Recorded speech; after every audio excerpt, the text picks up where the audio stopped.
channel. Today we will learn something about the journal entry. Okay, already in previous lecture we have made the format of journal entry and we have learned the things related to journal entry, how we have to note down the journal entry in the proper format. That all things we have learned. Now something I will tell you about the journal entry is that there are few things which is fixed that students get confused that whether we have to debit or credit. So there are few things which is always debited and which is always credited. As per the rule, we all know that asset comes in debit, asset goes out credits.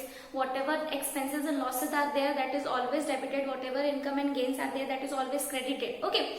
So there are few things which is always debited and there are some exceptions also in the case in which they are not debited. Instead of that, it's credited. So that all things we will learn today. Okay. So first is purchase of goods is always debited. Purchase of goods is always debited. Purchase return. Purchase return. If somebody is going to return, if the firm is going to return the goods which they have purchased, that purchase return will always be credited. Purchase always debited. Purchase return will always be credited. Now sales. Sales of goods will always be credited. Sales of goods will always be credited and sales return will always be debited. Okay. So these are the things which is always debited and credited. You should know, you should keep in mind these all things.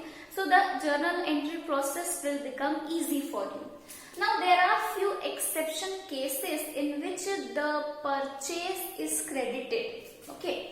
So what are the cases in which the purchase is credited? So always I told you that the purchase is debited, but there are few cases in which purchase will be credited. What are these cases? So these cases are first cases, goods withdrawn for personal use. If the owner is going to withdraw the goods for personal use, if the owner is going to withdraw, taking out the goods from the firm for their personal use, entry will be drawings account debit to purchase account. Okay, here purchase is credited. I said that the purchase is always debited, but there are few cases in which purchase will be credited. I told you that instead of goods we use the name purchase. In previous lecture also I told you that instead of goods we are using this purchase word. But if furniture is purchased, machinery is purchased, asset name is provided, we are going to write down the name of the assets. Okay. Next case is goods given as free sample. When an organization is providing goods as free sample for the peoples or the customers, then in that case entry will be free sample account debit to purchase account. Here also purchase will be credited. Now the next case is when goods is lost due to fire. Goods क्या है? बर्बाद हो जा रहा है, loss हो जा रहा है, किससे? फायर की वजह से, जल जाने की वजह से. So the entry will be lost by fire account debit to purchase account. Okay. And last case is goods lost due to theft, चोरी हो जाना. Then in that case the entry will be lost by theft account debit to purchase account.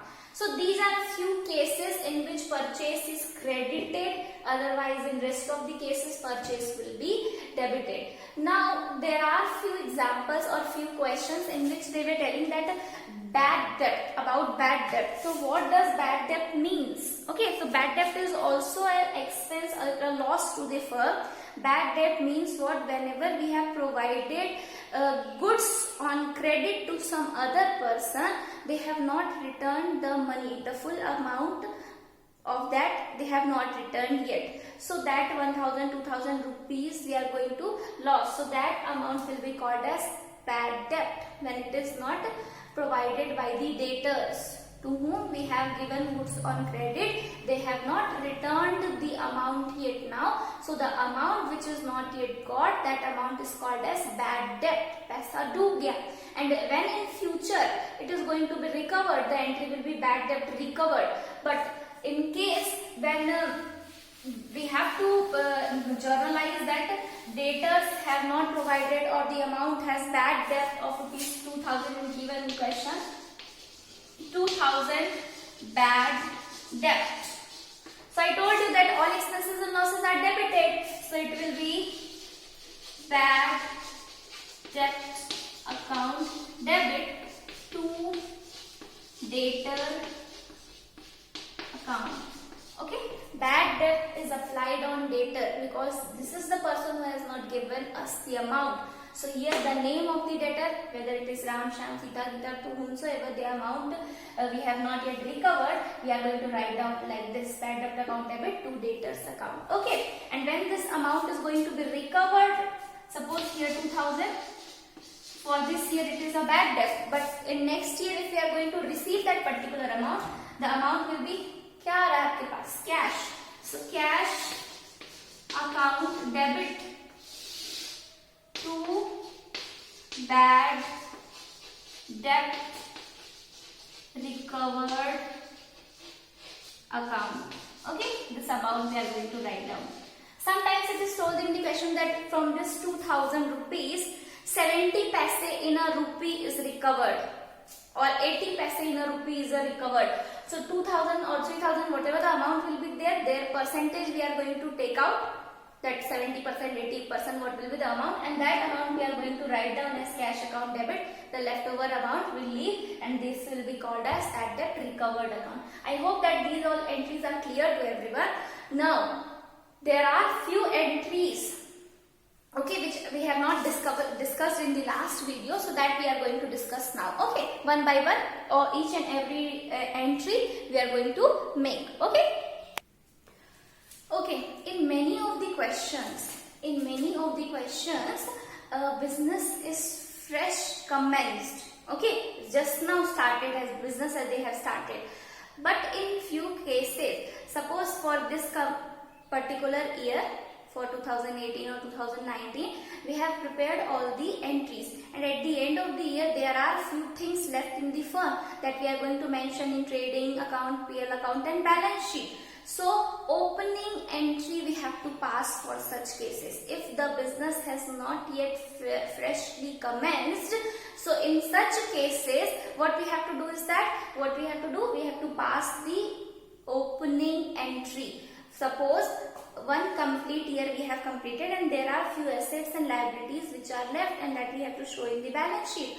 So the next year entry will begin with opening entry on 1st April, and things will be provided in balance sheet. Everything will be provided in the balance sheet, that how much assets are there, how much liabilities are there in the firm. With that amount we have to start our entry. So here all the assets we are going to write down in the debit side, all the liabilities we are going to write down in the credit side, and amount we have to write down. If the amount, the balancing amount means the both debit and credit side is not coming total, that will here also 5 lakh, there also 5 lakh. If it is not coming like that, then we have to balance it, and the leftover amount, if it is coming in the debit side, it will be mentioned as goodwill, and if credit side it will come, it will written as capital reserve. But now this type of cases are not there in your book, so simple entry we are going to make like machinery account debit, 3 lakh rupees machinery is left. Cash account debit, 2 lakh rupees. Bank account debit, 1 lakh rupees. Okay, and a few more things will be there in the liability side, no? 2 creditors, suppose. So 3 lakh rupees and 2 capital, 3 lakh rupees. Account is balanced. 3 lakh, 3 lakh, 6 lakh, 3 to 5, 1, 6 lakh. Okay, if balancing will be there, suppose this bank amount was not there in the question, then what could have done by this? So 3 lakh, 3 lakh, 6 lakh, and here 5 lakh will be there, and then 1 lakh amount, the balancing will be written as goodwill. Okay, and if here 6 lakh is there and here it was totaling was coming 5 lakh rupees, capital reserve will be your balancing figure.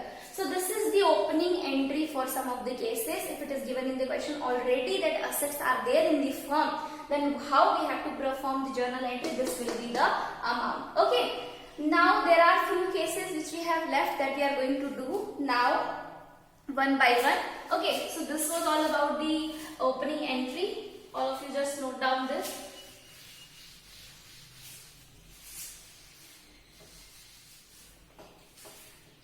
Now depreciation entry we have not made. So now depreciation is a kind of loss to the asset, and to the asset on which it is applied or it is given in the question, we have to mention it in there, that particular asset only.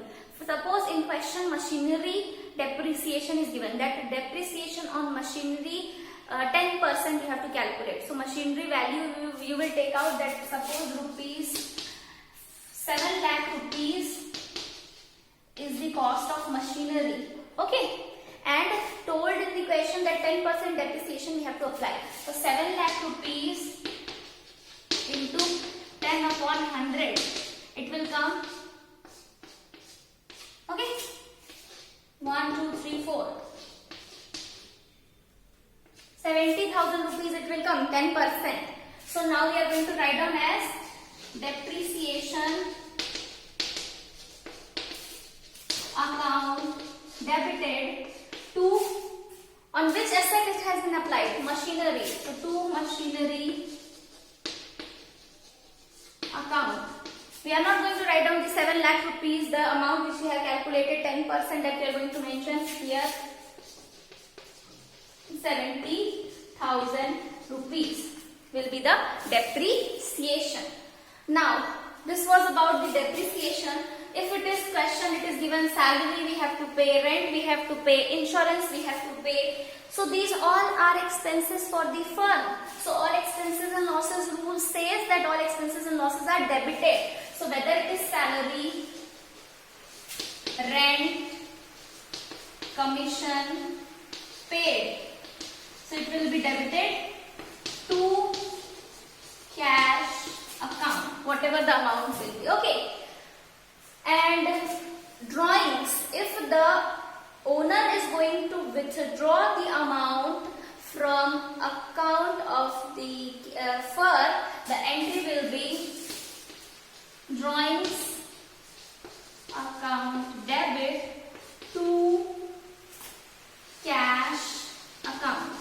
Why here we have not written purchase? Because goods is not withdrawn by the partner. Here what they have withdrawn? They have withdrawn the cash. That's why drawings account debit to cash account, whatever the amount will be, we are going to write down. Next entry, I think opening a bank account. Suppose in the question it is given that opening a bank account, what will be the journal entry? So cash, whatever we are having in the firm, we are going to provide it to the bank. So bank is also kind of asset. So bank will be, will increase. So increase in asset will be always debited. So we are going to write down bank account debit to what is going from the firm? Cash. No, you are going to deposit in the firm or you are going to make an account in the bank. So amount you are going to withdraw from the organization and you are going to put it in the bank. So bank will increase, asset increase in asset, bank account debit to cash. Cash will reduce from the firm, cash account, whatever the amount will be there, like 5 lakh rupees, 10 lakh rupees, you have to mention there. Few more cases related to, I think, expenses we have done. Now if postage expenses is given, then telegram expenses is given, and salary expenses already have completed, that all are such expenses. So all expenses and losses are debited. So we will write down postage account debit to cash account, the telephone expenses account debit to cash account if it is paid through cash, and if it is paid through bank, suppose salary, rent, land, loan, what it is, commission. Okay, so salary, rent, commission paid through bank. So here instead of cash we will write down bank. Or in the question it is told that salary, rent, commission paid through check. Then also the amount we have to write reduce from the bank only. So we will write down to bank account. Now there are few journal entries related to outstanding and prepaid. Okay, so that we are going to perform, that how outstanding salary, outstanding expenses. Suppose in the question it is given outstanding salary Okay. Outstanding is a kind of liability for the firm. Increase in liability. Salary is a kind of expense. We'll write down salary account debit to outstanding salary account. Okay. I hope that this is clear to everyone. And if it will be given as prepaid, that prepaid salaries are there. So prepaid. Prepaid is a kind of asset for the firm and it is already paid. Prepaid, I think just write down salary. Prepaid salary or rent it is given or interest is given in the question. What we are going to write down? Prepaid is a kind of asset. Increase in asset will be debited. So prepaid salary or rent debited to what? To salary or rent account, whatever it is given. Rent or salary account. Okay, here we are going to write down the amount. The outstanding and prepaid concept is also clear now. Okay. Now few more journal entries related to credit transaction. Suppose purchase goods from Ram on credit of rupees 40,000. We are going to purchase goods from Ram and credit for 40,000. Entry will be purchase account debited to Ram's capital account. Okay, amount will be 40,000 and 40,000. Here we have purchased goods from Ram on credit. If we have given the cash instead of paying the things, instead of purchasing the things on credit, here we could have written the cash. But here we have purchased goods on credit, that's why the name of the creditor we have written here. Now, this is suppose purchase on 1st April or 5th April, just write down. And now they are going to pay on 10th. This is the creditor for the firm. Now we are going to pay him. Now we are going to pay 35,000 in full settlement. Full settlement account will be closed. Nothing we have to give in extending days. Okay. So in the next upcoming days, we need not to pay extra amount. Only 35,000 we have to pay. What will be the journal entry? Ram's account we are going to close. So Ram's account debit the receiver. Okay. Account will be closed as 40,000 to cash. How much amount we are going to pay? 35,000. So here we are going to write down 35,000. 5,000 we are going to get discount. Okay. So to discount received. Okay. 5,000 will be written here. This is the case of purchased goods on credit. Now, if we have sold goods on credit and we are going to receive the less amount, what we have to write down? Just look at the board.